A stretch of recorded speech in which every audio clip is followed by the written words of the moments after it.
So my name's Tim Ellis. I'm the student minister here at Centerburg Church of Christ. So normally when I speak, it's sitting on a couch. So I brought a stool, so it was kind of like halfway between standing and sitting, more my comfort zone. But I got to be honest. Normally when I get up here, I'm a little nervous because it's not my normal place. And that thing just sent it like through the roof. Like I was fine until that music was going, and I'm like, oh man, I got to talk now. I got to calm myself down a little bit. So we are in the middle of a breathing room series. This is week 3. The first week, Darren talked about creating margin, creating space in our life for the things that matter.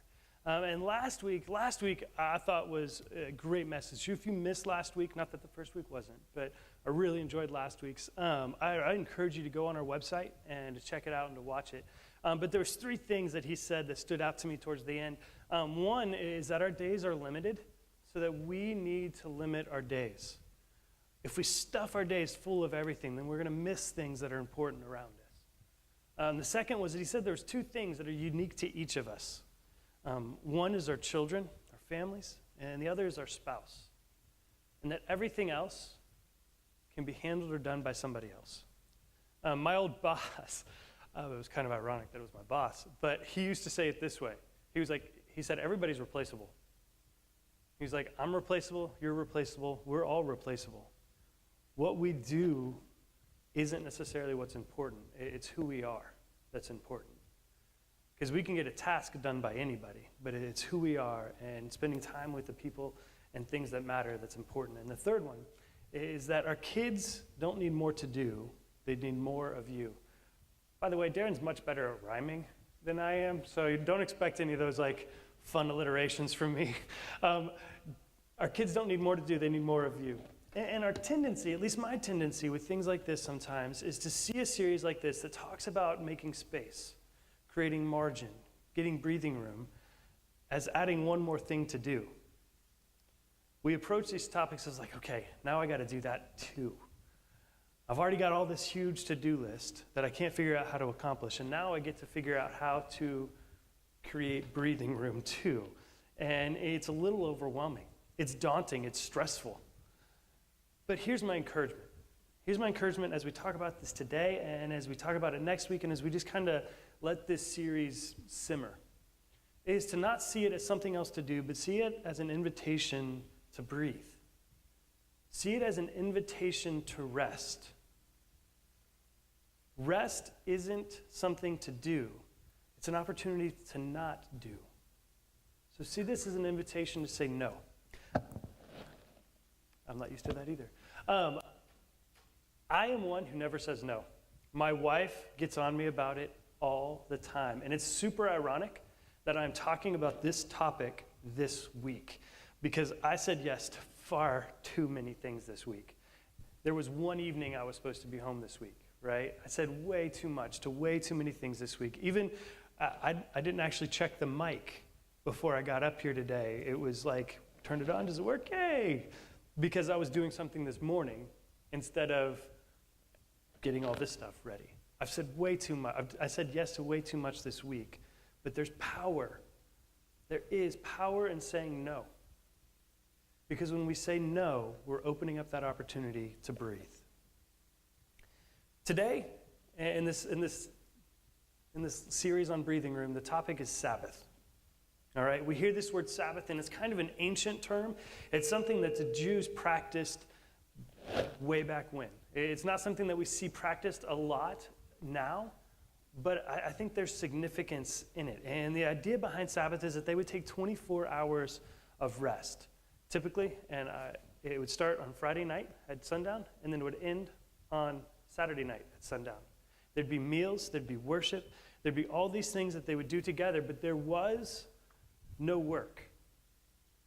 And at times it became very legalistic. There was all these rules about what you could and couldn't do, down to you can't start a fire in your house. You could only walk, I think it was 2,000 paces in a day.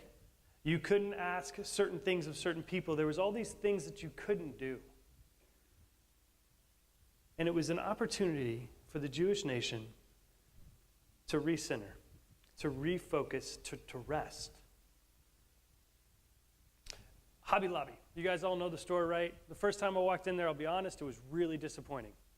I was expecting like hobbies, like, okay, all of my hobbies that I would like doing something with, like something with woodworking or something like that. It would be a big hobby store, but it wasn't that at all. It was like, it smelled funny, had a bunch of flowery things, had a bunch of picture frames and stuff you'd set in the house that has no use, but it just sits there. And it wasn't my store at all. But Hobby Lobby was created by this couple, David and Barbara Green, back in 1970. It started as a picture framing business. So they started in their house framing pictures, and it grew quickly over the course of a couple years and became a store and had a storefront. They started selling picture frames and girly things. And I don't know what all they sell. I just remember being really disappointed. But initially, when they opened their store, they were open on Sundays. And they ran that way for several years. And Sunday was their most profitable day. And all of their competitors in the crafting market were open on Sunday as well. And David and Barbara Green felt this tug that they needed a day off. They needed a day to stop. And they fought it, and they fought it because by the books, by the numbers, they were going to lose millions if they closed on Sunday. But he decided to do it anyway. And on their website, they say they're closed on Sundays because it's a day for our people to worship and to be with their families. And so we will not be open on Sundays. And so they closed on Sundays. And what he said is that, and that's when business really took off. And it became the corporation that we see and hear about now. Was when they decided to take a step back, make sure they had the right perspective, and trust God.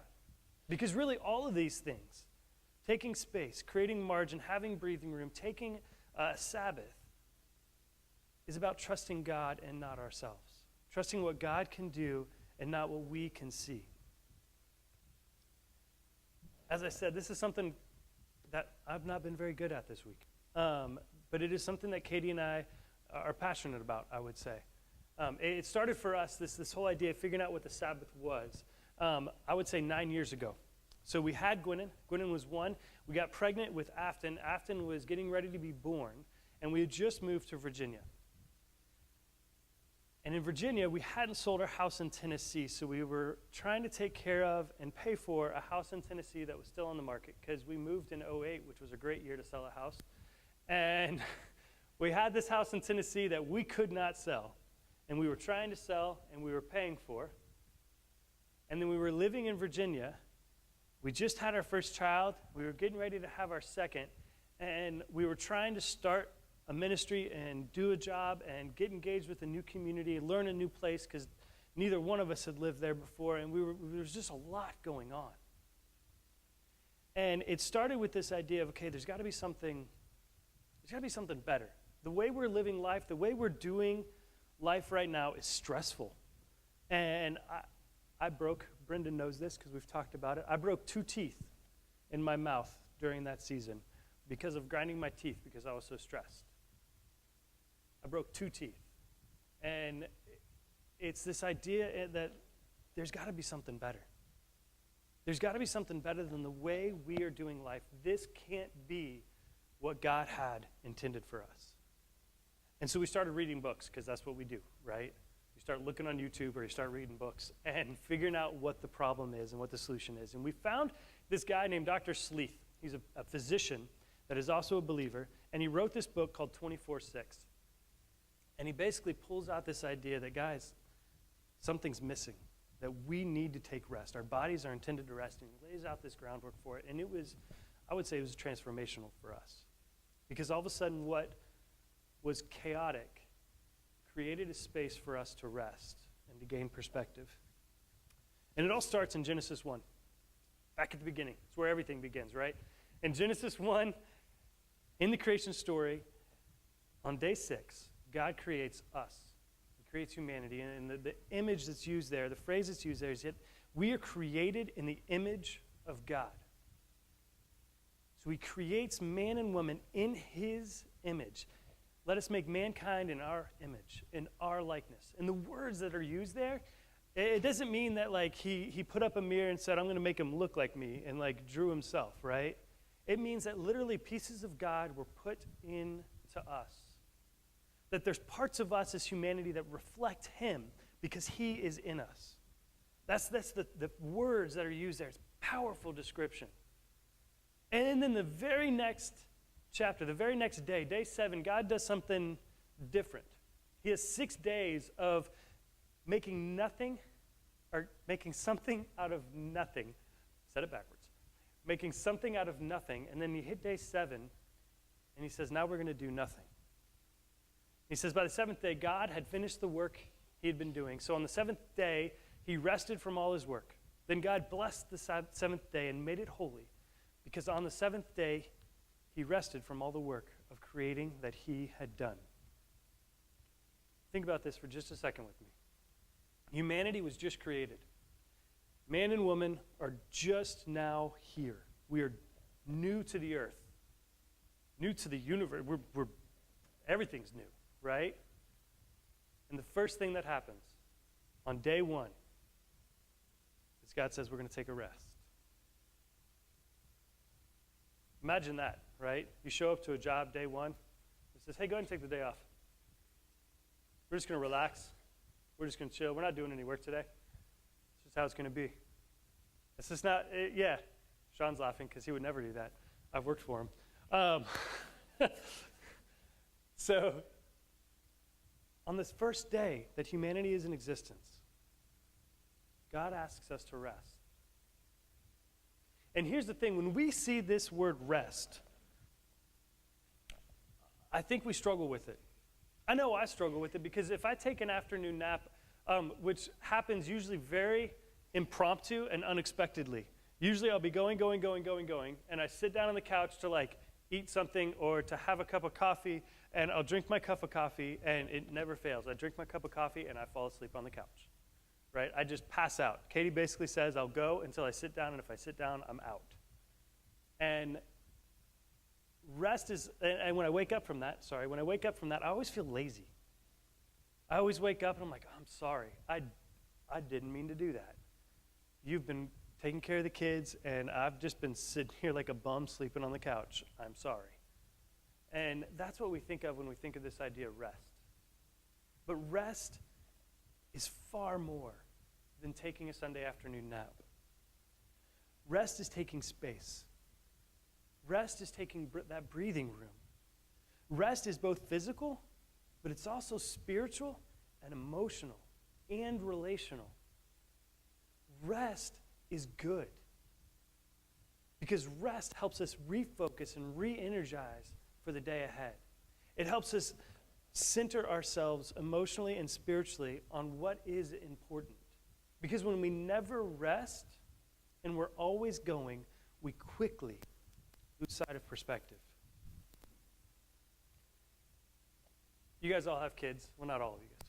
But any of you guys who have kids have had that moment when you can tell your kid is just tired. And what they need to do is take a nap. And you say, Carrick, I need you to lay down. I need you to take a nap. And the first thing they say is, I'm not tired. I'm not tired, Daddy. I'm not tired. And you're like, Carrick, you just need to lay down for a minute. No, Daddy, I'm not tired. I'm not tired. And several years ago, you'll see in this picture, because he's small, but this like life jacket was like choking him is what it looks like, but he's not. He's alive. Carrick had one of those moments. It was like, Carrick, you're tired, buddy. Let's lay down. No, I'm not tired. I'm not tired. He's going, and we're in a boat. That's the bottom of a rowboat. And all of a sudden, you turn around from like him fighting you with everything you have, and he is passed out in the middle of a lake in the bottom of a rowboat. And you see pictures of this type of stuff all the time, right? They're passed out in their car seat. They're passed out in their dinner. They're passed out in all sorts of different things. I tried finding, and I just couldn't find it, the video of him falling asleep in his meal, because it was epic. Because he was sitting there going, I'm not sleepy. I'm not sleepy, doing that whole like head bob, and his nose was like covered in dinner because he kept hitting it. We've all seen that happen. And we all do that. We all say, I don't need rest, I'm good. I don't need rest, I'm good. But really, we're falling asleep in our meal because we need rest. We are busy. And busy is not necessarily good. In Exodus 20, we see a commandment. We see the 10 commandments. And the fourth one is this. It says, remember the Sabbath day by keeping it holy. 6 days you shall labor and do all your work. But the seventh day is a Sabbath to the Lord your God. On it you shall not do any work, neither you, nor your son or daughter, nor your male or female servant, nor your... Is that the end of it? Okay. There was more. It's all right. The basic idea is this, is that God called the Egyptians out, and Darren talked about this last week, and he comes to them and he says, remember the Sabbath. The Sabbath was the day, that seventh day that God created at the beginning of earth. He said, remember that. Remember the Sabbath. Because the Israelites had come out of a series in a time when they had no rest.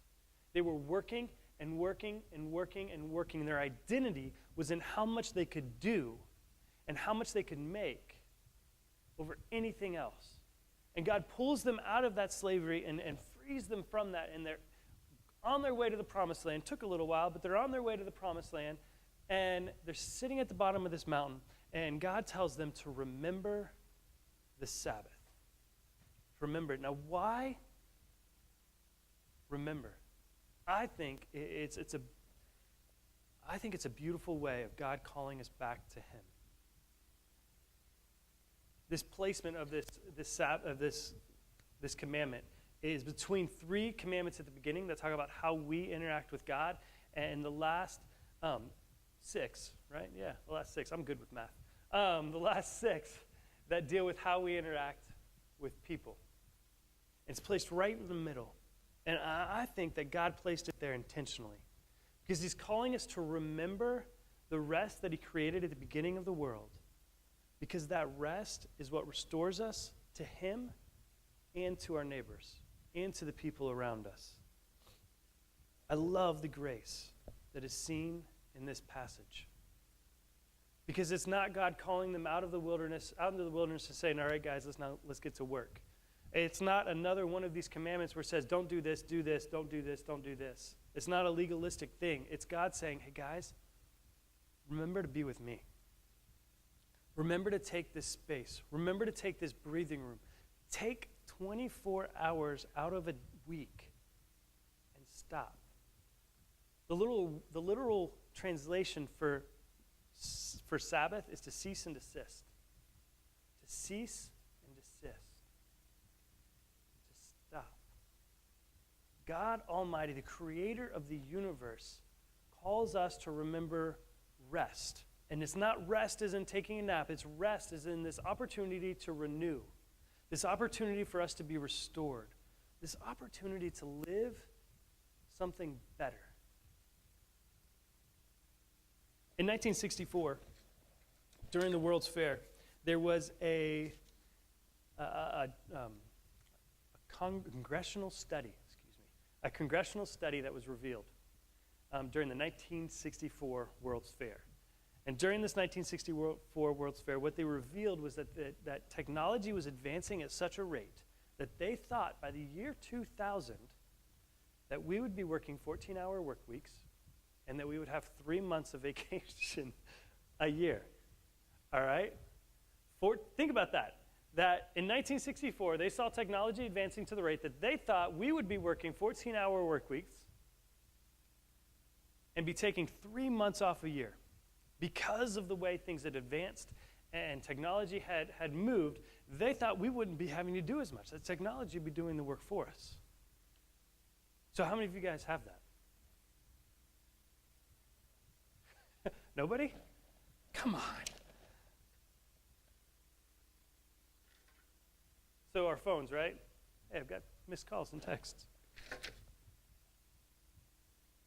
Our phones haven't. Technology hasn't actually caused us to step back and rest and have more time. It's done the opposite. It's caused us to always be on. There's been lawsuits about this with different companies because employees are all of a sudden saying, hey, why am I getting emails at 8 o'clock at night that I'm expected to respond to? I work during the day and not right now. Why am I getting an email that I'm expected to respond to? Am I getting paid for this too?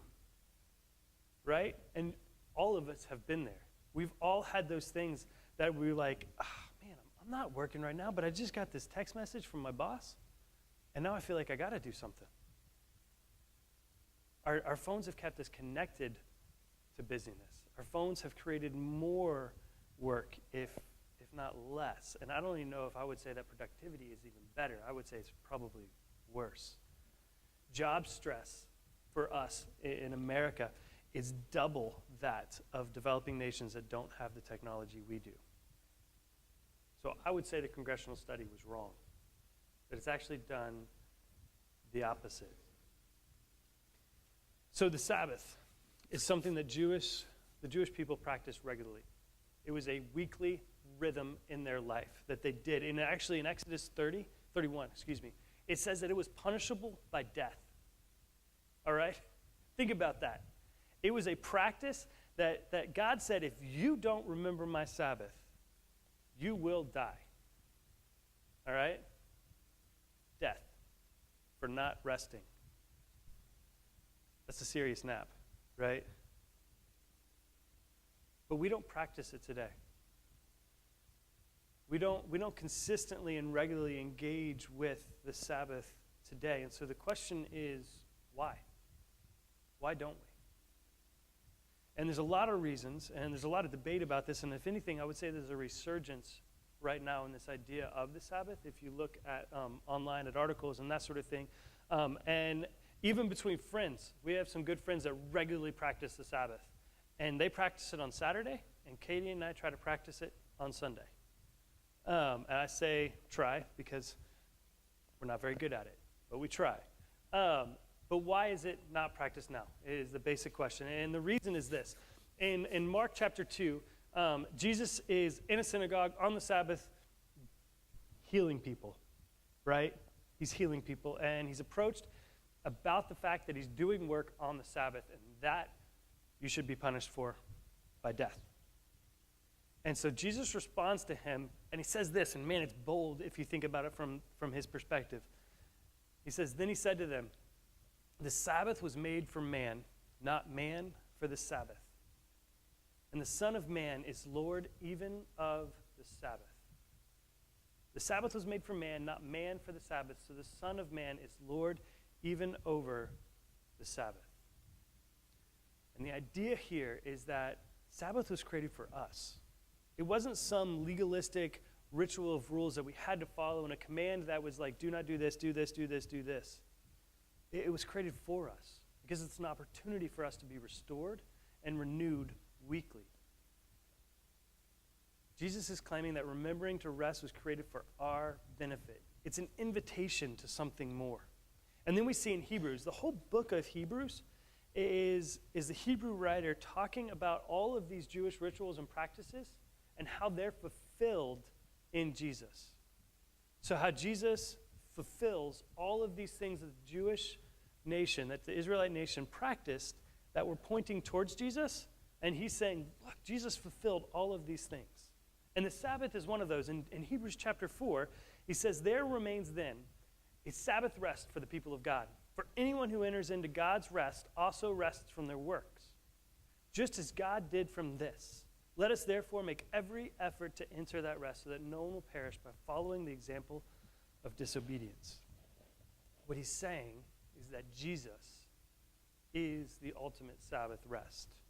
In him, we can rest from our works. What he's talking about is our works, not as in like physical toiling, but as in how we work to redeem ourselves. How many of you guys ever royally messed something up? And you royally messed something up. I see some very timid hands. You royally mess something up, and then you do everything you can to make it right. And you work, and you work, and you work, and you work, and you work to try to make whatever you did wrong right. And sometimes the reality is there's nothing we can do. And the reality with our faith in Jesus is that there is nothing we can do. There's nothing we can do in our sinful states to make up for the sins and the shortfallings that we have as fallen people. It is only through Jesus. Jesus is our Sabbath rest. He is our rest from working to try to make ourselves holy to God. It's an ironic thing. Us trying to work to make ourselves holy. We cannot work enough to make ourselves holy, to be in the presence of God. Only what Jesus has done can make us holy and put us in the presence of God. And that is what he's saying. He's saying we can rest from our works in the sense that Jesus is now the ultimate Sabbath. But there's an already not yet tone to this passage. I'm going to say that again. There's an already, as in Jesus has done that now, but not yet, as in the real rest is coming later. And the reason that's important to catch is because while I don't think that Jesus has intended for us to die if we don't practice the Sabbath now, it's not that strict, it's not this legalistic thing anymore, I think Jesus is saying that it still has validity. It still has importance. That we should practice this rest. Because this rest, this breathing room, this space invites us to remember. It invites us to remember, as it said in the beginning of that commandment, the fourth commandment, it reminds us to remember whose image we are created in. We remember that we are created in the image of God and not our own image. The Sabbath isn't one more thing to do. It's not a refuge. It is a refuge. It's not a prison, a confinement. It's a refuge from the stress of this world. It is freedom from the urgent and an invitation to say no, to rest, to be still. Elijah, in that beautiful moment on that mountain, after running an insane amount and battling the gods of Baal, found himself in the presence of God. Not in the thunder, not in the fire, not in any of that, but in the stillness. And we need to take time to be still. The Sabbath is an opportunity to renew. It's not a burden to weigh us down. The Sabbath is trusting God's way over our own way. So here's how Katie and I do, sort of. It started really simple. It started with us being like, all right, we can't just take a full day like right away, right? We got to figure this out slowly. We want this to be important, so we're going to tiptoe into it rather than like dive head first.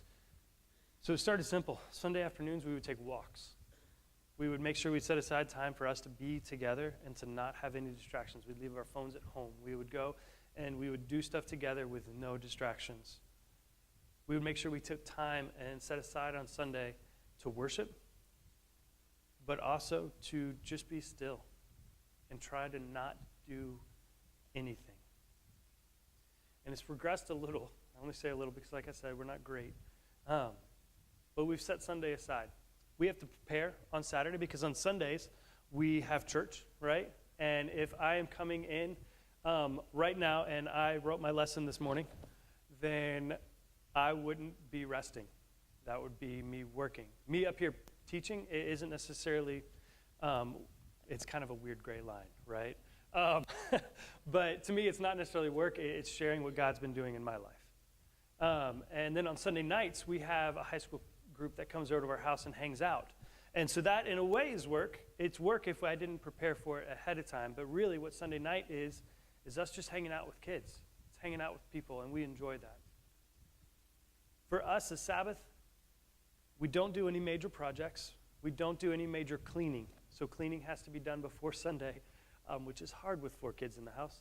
And we make sure we set aside time for Jesus. We make sure we set aside time to be with people. And we make sure we set aside time to be still and to rest. Our goals that we haven't gotten to with that is that we would like to start every Saturday night with a dinner with somebody, whether it be our family, whether it be friends, whatever it is. We want to start the Sabbath because the Sabbath is about rest. It's about restoring our relationship with God, with each other, as well as with each other, which means that we need time with each other. How many of you guys have ever said, I want to have dinner with that people or that family. I want to spend time with that person, and you never get to it? I've said that so many times where it's like, hey, we should go and we should get together with that person. Or you talk to a friend and you're like, hey, man, we should get together sometime. And how often do we actually do it? Because we get busy and we get wrapped up in what's next instead of taking time to set aside. So we're going to try to have every Saturday night be one of those nights that we invite somebody over and we have dinner with somebody so that we're connecting. We want to have more intentional family worship time on Sundays. So that's a goal of ours. A goal of ours with it is that we want to have patterns of worship, devotion, and time in creation. So we want to have consistent, regular patterns that our kids can rely on and that we can rely on. And here's what we've seen from it. We've seen that saying no is freeing. We've seen that saying no is hard. It's hard to say no to some things because there's always good options. There's always things that are fun to do that we want to do, and sometimes saying no is hard. And we've seen that trusting is hard. Sometimes there's projects in front of us, and then we think if we don't get it done now, it will never get done. And sometimes trusting that that will get taken care of is hard, but we have to trust. Sometimes things go undone, but we're better for it. Sabbath has forced us to see the thing beneath the thing. And what I mean by that is that it's forced us to step back and to see why we do what we do. Are we motivated and busy because of guilt? Are we motivated and busy because of our pride? Is it because of our work? Is it because of family? There's things that we do that are all motivated by something that's underlying. And what is that underlying thing? So, as I close today, I'll give you homework. Darren gives homework, which I feel is weird, but I'm going to give you homework too, because he does, so why not? I want to challenge you to take a day off. It's awkward at first, I'll admit, because it was awkward for us, because we're like, all right, well, what do we do? And I struggle with this, because if I sit still, I'm just like, I see that I forgot to do that. I'm going to go do that, right? Or I start thinking about all these projects that I could be doing or these things that I could be doing, and I have trouble being still. As you can tell, I brought this stool up to sit in, and I have not sat down once, right?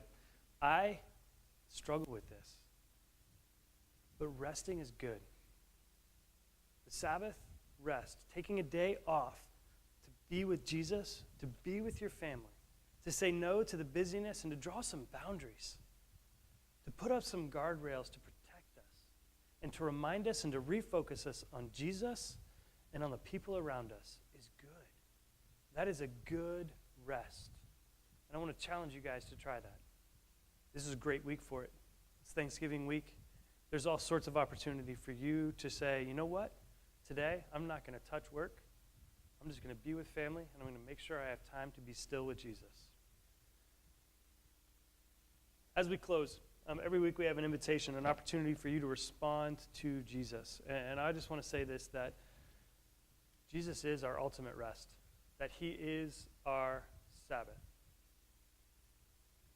And if you want to be in that rest, if you want to say, yes, I can't do it, but Jesus, you can, I want to encourage you to come up and to confess that today. All right.